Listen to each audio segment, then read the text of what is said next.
সকলোকে সুপ্ৰভাত জনাই নতুন এটা ভিডিঅ'লৈ আপোনালোক সকলোকে স্বাগতম জনাইছো। আশা কৰিছো নিশ্চয় আপোনালোক সকলো ভালে আছে। ভালে থাকক, ভালে থকাটো বিচাৰো। আজিৰ দিনটো আপোনালোকৰ ভালে ভালে যাওক তাৰে কামনা কৰিছো। আজি হৈছে 11 আগষ্ট। আজি ৰাতিপুৱাৰ কেইটামান গুৰুত্বপূৰ্ণ খবৰ আপোনালোকলৈ লৈ আহিছো। আপোনালোকে ভিডিঅ'টো শেষৰলৈকে চাব বুলি আশা কৰিলো। শেষত আপোনালোকৰ মন্তব্য কমেণ্টৰ জৰিয়তে জনাবলৈ নাপাহৰিব। আৰু এইখিনিতে সদায় কোৱাৰ দৰে চেনেলটোলৈ আপোনালোক যিসকল নতুনকৈ আহিছে চেনেলটো ছাবস্ক্ৰাইব কৰাৰ লগতে কাষত থকা বেল আইকনটো প্ৰেছ কৰি অল কৰি থব, যাতে নতুন এটা ভিডিঅ' দিয়াৰ লগে লগে আপোনালোকে আগতীয়াকৈ চাবলৈ পায়। যদি ভিডিঅ'টো চাই ভাল পায় লাইক এটা কৰি দিব আৰু শ্বেয়াৰ কৰি দিব বুলি আশা কৰিলোঁ। প্ৰথমটো খবৰ যদি চাওঁ, সোণাপুৰৰ জুবিন ক্ষেত্ৰত উপস্থিত হৈ মুখ্যমন্ত্ৰী মহোদয়ে ল'লে কামৰ ক্ষতিয়ন। যিহেতু এতিয়া আগন্তুক যি কামখিনি সম্পূৰ্ণৰূপে কেনেদৰে কৰিব পাৰি, কি কেনেদৰে কৰিলে ভাল হ'ব, তো সংগ্ৰহালয়ৰ পৰা আৰম্ভ কৰি তো সকলোখিনি তো কোনকেইটা কাম কৰিব লাগিব, কি এই বিষয়খিনি তেওঁলোকক কমিটিক সেইখিনি আলোচনা কৰি সকলোখিনি কাম কৰিবলৈ নিৰ্দেশ দিছে মুখ্যমন্ত্ৰী মহোদয়ে। আৰু সকলোখিনি যাতে ভালকৈ হয় সেইটোৱে কামনা কৰিছে। আৰু মুঠৰ ওপৰত যেনেদৰে পাৰে তীব্ৰ গতিয়ে কামবিলাক কৰিবলৈ নিৰ্দেশ দিয়া হৈছে আৰু সকলোখিনি ভালকৈ হ'ব লাগিব, এই এনেদৰে মন্তব্য কৰা দেখা যায় মাননীয় মুখ্যমন্ত্ৰী মহোদয়ে। এতিয়া যি কি নহওক, সোণাপুৰৰ যি জুবিন ক্ষেত্ৰ জাকত জিলিকা হৈ থাকিব লাগিব। আমাৰ সঁচাকৈ যিটো আমি সেই দিনটোত আমি এইটো খবৰ পালোঁ, তেতিয়াৰ পৰা আজিলৈকে আমি যদি চাওঁ তেনেহ'লে আমি অপেক্ষাত আছোঁ দোষীয়ে কঠোৰ শাস্তি পাওক আৰু মুঠৰ ওপৰত ন্যায় পাবই লাগিব জুবিন গাৰ্গে। তো যি কি নহওক, সোণাপুৰৰ এতিয়া জুবিন ক্ষেত্ৰক আটক সজোৱাৰ এইখিনি মুখ্যমন্ত্ৰী মহোদয়ে মন্তব্য কৰিছে। নেক্সটটো খবৰ যদি চাওঁ, অসম অৰুণাচল সীমান্তত 18জনকৈ অসমীয়া লোকলৈ গুলীওৱা এই যি ঘটনাক লৈ এতিয়া সীমান্তৰ মিংমাং বদতিত উত্তপ্ত পৰিস্থিতি হৈ পৰিছে। এতিয়া মাননীয় মুখ্যমন্ত্ৰী মহোদয়ে এই বিষয়টো তেওঁ মন্তব্য কৰি কৈছে যে আমি সকলোখিনি কি কেনেদৰে হ'বলৈ পালে, কিয় হ'বলৈ পালে আমি বিচাৰ বিবেচনা কৰিম আৰু এইখিনি আলোচনা কৰি আছিলোঁ। আৰু প্ৰকৃততে এনেকুৱা ধৰণৰ হ'ব নালাগে। আৰু আমি এই যি সীমা বিবাদ বা এই সীমা বিবাদলৈ যি এই সঘনাই এনেকুৱা ধৰণৰ কাৰ্যবিলাক হৈ থাকে, তো এইখিনি আমি মীমাংসা কৰিম বুলি মুখ্যমন্ত্ৰী মহোদয়ে কোৱা আজি দেখা গৈছে। নেক্সট খবৰ যদি চাওঁ, আজিও প্লাবিত হৈ আছে শিৱসাগৰৰ বিভিন্ন প্ৰান্ত।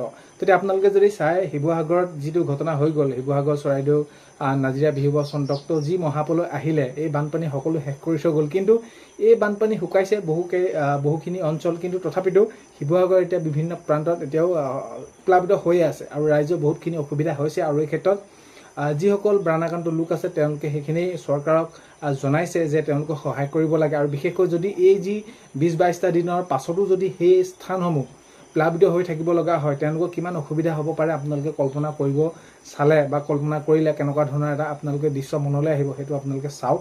তো এতিয়া এই ক্ষেত্ৰত চৰকাৰক জনাইছে তেওঁলোকে আগন্তুক সময়ত কিদৰে এই যি প্লাবিত হৈ থকা অঞ্চলসমূহ পানীখিনি নাইকিয়া কৰিব পাৰি সেইখিনি চিন্তা চৰ্চা কৰাৰ কথা ইতিমধ্যে চৰকাৰে ভাবি আছে। নগাঁও ৰহাত অন্যায় সেৱা দিন কাৰ্যসূচীৰ শুভাৰম্ভ মাননীয় মুখ্যমন্ত্ৰী মহোদয়ে। এতিয়া যিহেতু আপোনালোকে গমে পায় নিৰ্বাচনৰ প্ৰাকক্ষণত এতিয়া সেইখিনি সকলোখিনি বন্ধ হৈ গৈছিলে। যি সুলভ মূল্য আপোনালোকে দাইল, চেনি, নিমখ এইসমূহ পাইছিলে। আৰু এতিয়া মাননীয় মুখ্যমন্ত্ৰী মহোদয়ে পুনৰ আকৌ এই যি কাৰ্যসূচী সেইখিনি শুভাৰম্ভ কৰে। সুলভ মূল্যত দাইল, চেনি, নিমখ আপোনালোকে পাব। ইতিমধ্যে আপোনালোকে ৰেচন কাৰ্ড থকাসকলে চাউলটো পাইছে আপোনালোকে। এতিয়া আকৌ এই মাহৰ পৰা আপোনালোকক এই দাইল, চেনি, নিমখ দিব। আপোনালোকে সেইখিনি কোপাটিত খবৰ কৰিব, আপোনালোকে সেই কোপাটিৰ পৰা আপোনালোকে এইখিনি সংগ্ৰহ কৰিব পাৰিব।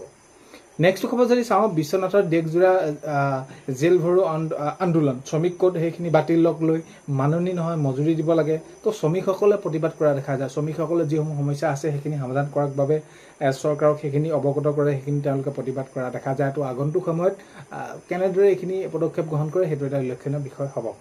নেক্সট খবৰ যদি চাওঁ, যিবোৰ বিদ্যালয় পানীৰ তলত আছে সেই সকলো বিদ্যালয়সমূহ বন্ধ থাকিব। আৰু বহুতো বিদ্যালয় এনেকুৱা ধৰণৰ অৱস্থাত আছে যে আশ্ৰয় শিবিৰ হিচাপে তেওঁলোকে সেইখিনি ৰাখিছে আৰু তাত বহুতো মানুহ আছে। যিহেতু বানাক্ৰান্ত লোক সকল যাব পৰা নাই, এতিয়াও শিৱসাগৰ চৰাইদেউ আপোনালোকে যদি চাই তেনেহ'লে বহুতো লোক এতিয়া তেওঁলোকৰ যি তেওঁলোকৰ ঘৰ বানত সেইখিনি প্লাবিত হৈ আছে এতিয়াও। তো সেইবাবে তেওঁলোকে বিদ্যালয়তে থাকিব লগা হৈছে। আৰু সেইবাবে এতিয়া যিবোৰ বিদ্যালয় পানীৰ তলত আছে সেইসমূহ বন্ধ থাকিব মানে এই আগন্তুক কেতিয়া কি কেনেদৰে কৰিব পাৰি, খোলা দিব পাৰি সেইখিনি চিন্তা চৰ্চা কৰা হ'ব শিৱসাগৰ আৰু চৰাইদেউ জিলাত। নেক্সট খবৰ যদি চাওঁ, মাননীয় মুখ্যমন্ত্ৰী মহোদয়ে মন্তব্য কৰিছে যে আমি কাকো মাটি এৰি নিদিওঁ। যিটো ঘটনা আপোনালোকে গম পাইছে এতিয়া অসম অৰুণাচলৰ লগত সেইখিনি হ'ল। তো এই ক্ষেত্ৰত তেওঁ মন্তব্য কৰিছে যে আমি কাকো মাটি এৰি নিদিওঁ, মুখ্যমন্ত্ৰী মহোদয়ে মন্তব্য কৰিছে।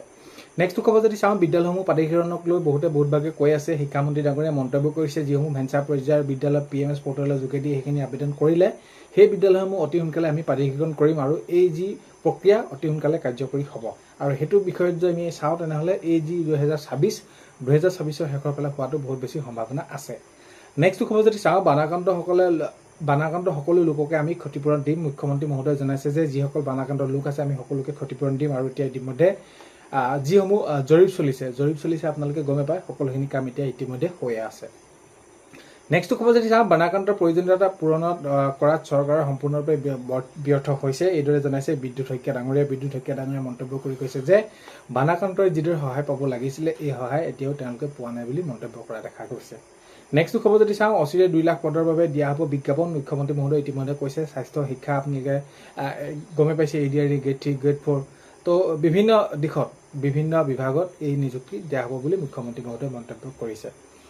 কংগ্ৰেছৰ ওপৰত আমাৰ বিশ্বাস নাই, মন্তব্য AYDFৰ বিধায়ক ৰেজাউল কৰিম চৰকাৰ। যিহেতু এতিয়া উপ নিৰ্বাচন আহি আছে নগাঁৱত, এই বিষয়ক লৈ কংগ্ৰেছৰ ৰিপুণ বৰা ডাঙৰীয়াই যিটো মন্তব্য কৰিছিলে ইয়াৰ মন্তব্যৰ প্ৰতিক্ৰিয়া প্ৰকাশ কৰিছে এইদৰে ৰেজাউল কৰিম চৰকাৰে। গুৰ দক্ষিণাৰ ক্ষেত্ৰত বহুতভাগে কৈ আছিলে অতি সোনকালে গুৰ দক্ষিণা যি আঁচনি ৰূপায়ণ কৰা হ'ব, এইখিনি শিক্ষামন্ত্ৰী ডাঙৰীয়াই মন্তব্য কৰিছে। আৰু নতুন অৰুণোদয় প্ৰপত্ৰও অতি সোনকালে দিয়া হ'ব বুলি এই মন্তব্য কৰিছে। সকলোখিনি আগন্তুক সময়ত খবৰ পাব, নিজেই আপোনালোকে সেইখিনি খবৰ ৰাখিব। আৰু এটা কথা, এতিয়া অৰুণোদয় বিষয়টো আপোনালোকে সমস্যাবিলাক থাকিলে আপোনালোকৰ সমষ্টি একোটাকৈ কি কৰা হ'ব, এতিয়া অফিচ দিয়া হ'ব, এইটো আপোনালোকে ইতিমধ্যে গম পাইছে। আজি 11 আগষ্টৰ ৰাতিপুৱা খবৰ এইকেইটাই আপোনালোক জনালোঁ। ভিডিঅ'টো শেষলৈকে চোৱাৰ বাবে ধন্যবাদ। আজিলৈ ইমানেই, অন্য এটা ভিডিঅ'তে লগ পোৱাৰ আশাৰে বাই।